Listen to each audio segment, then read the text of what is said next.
and welcome. I'm Tracy Pa with the Midday News.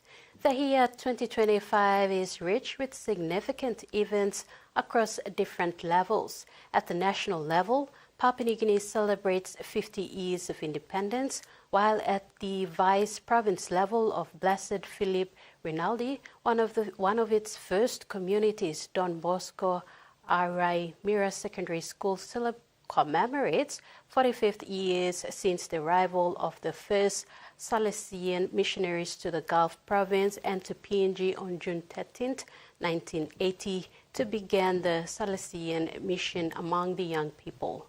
On the 210th birth anniversary of the father and founder, Don Bosco, the team journeyed together as pilgrims of hope at 45 and beyond, joyfully celebrated its 45th anniversary during Don Bosco Week.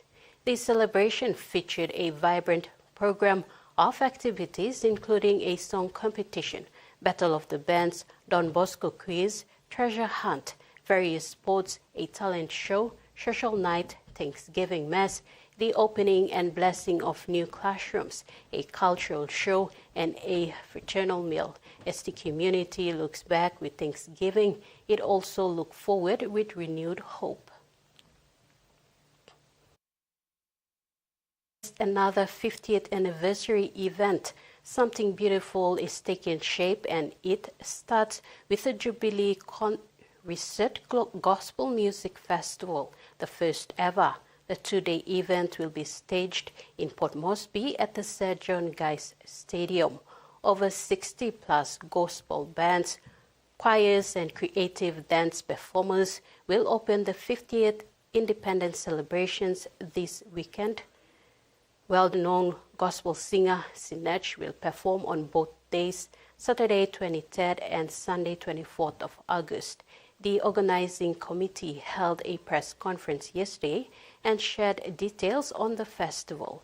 Bands and gospel groups coordinator Dylan Miller said while the gospel festival is free, it is ticketed. Members of the public can collect tickets at the Stop and Shop Waigani Central and their respective churches. PNG is celebrating its 50 years. For us, this two-day event we have an agenda at the back, and that is to see something happen in our nation. And with what Uncle Peter has said, we're a very diverse nation in the world, as you know. But even though we are diverse, we must not be divided. We have a lot to thank the church for. Where the government cannot go, the churches have been there. 60 bands, 20 choir groups, 11 dance groups, and Sinach and scripture vibration. And even we'll have some string bands and also a drama.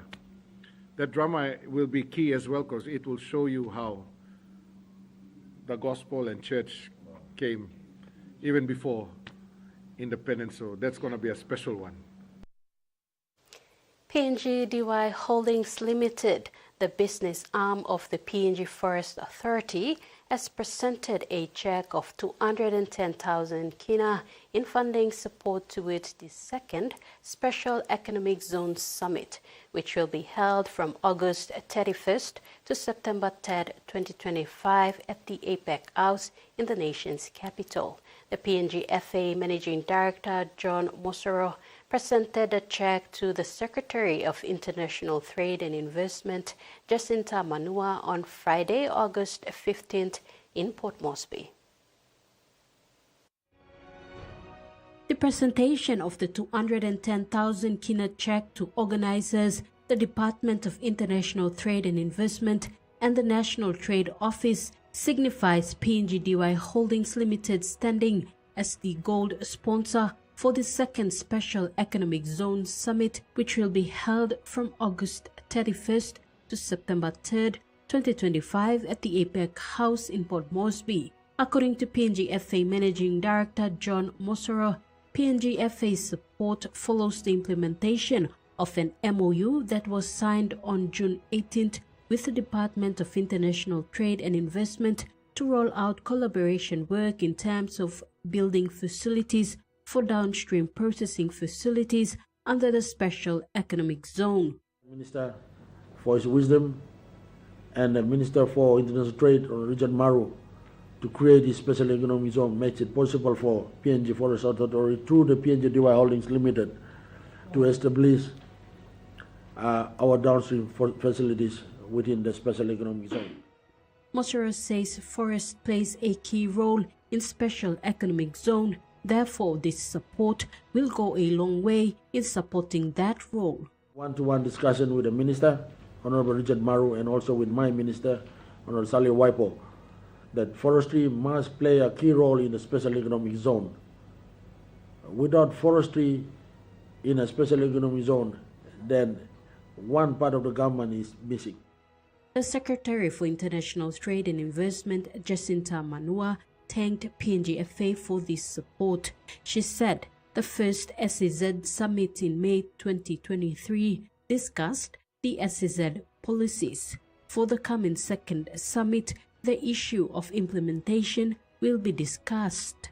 To say thank you so much to the Minister for Forest and the Board of Forest and the members of the management of the PNG Forest Authority in approving the sponsorship, to the Ministry of International Trade and Investment to stage the second Papua New Guinea Special Economic Zone Summit. In overseas news, more than 300 people are dead in northwest Pakistan after 2 days of intense rain and floods, local officials said over the weekend. Rescuers struggled to retrieve bodies from muddy debris after flash floods triggered by heavy monsoon rains across the region. One resident told AFP News that it felt like the end of the world as the ground shook with the force of the water. The majority of deaths were reported in the mountainous Khyber Pakhtunkhwa province, the National Disaster Management Authority said. Most were killed in flash floods and collapsing houses, while at least 137 others were injured.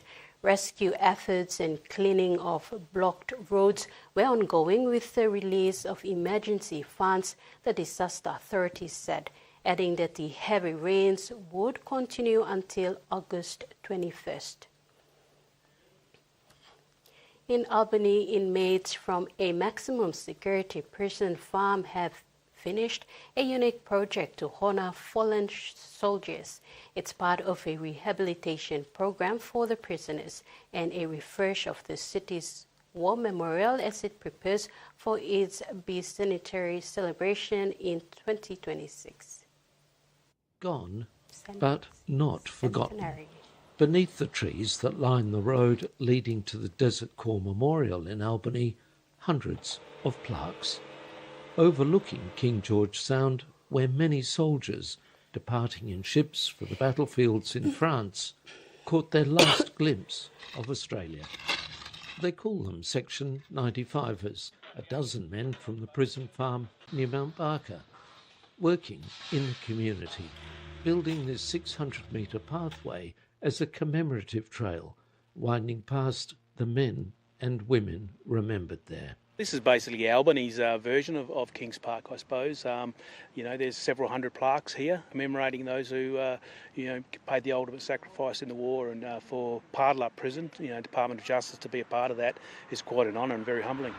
I think it was just really great to be a part of something so significant in the way of like a memorial and, the Avenue of Honour, and look across at a plaque and think how hard they would have had it back when they went to war, Special too for a veteran who for the past 30 years has kept the plaques visible for visiting families of the fallen. I come up here regularly and I clean some of the plaques away here where the trees fall on them. And the first tree on the right is Private Bell, Vietnam vet. So I'm always a special significance to him, and he's got a couple of beers there put there. And we pay homage every Anzac and Vietnam Veterans Day. Across the estate, there's more than 150 prisoners who are veterans, and you'd imagine that over time when we do projects like this, they'll have an opportunity to contribute to something that'll be close to their hearts. Albany's Avenue of Honour, a legacy spanning generations. A magnitude 6 earthquake has struck the Indonesian island of Sulawesi, officials says. BMKG, Indonesia's meteorology and geophysics agency, said there was no tsunami warning. The German Research Center for Geosciences reported the tremor as a magnitude 5.7 earthquake. The quake struck at a depth of 10 kilometers. GFZ said there have been no reports of damage or injury. In sports, the Wallabies have pulled off a miraculous comeback to open the Rugby Championships in grand style with a 38-22 trump over the world champion Springboks in South Africa. If it was not the Wallabies' greatest ever victory, it was certainly their most improbable.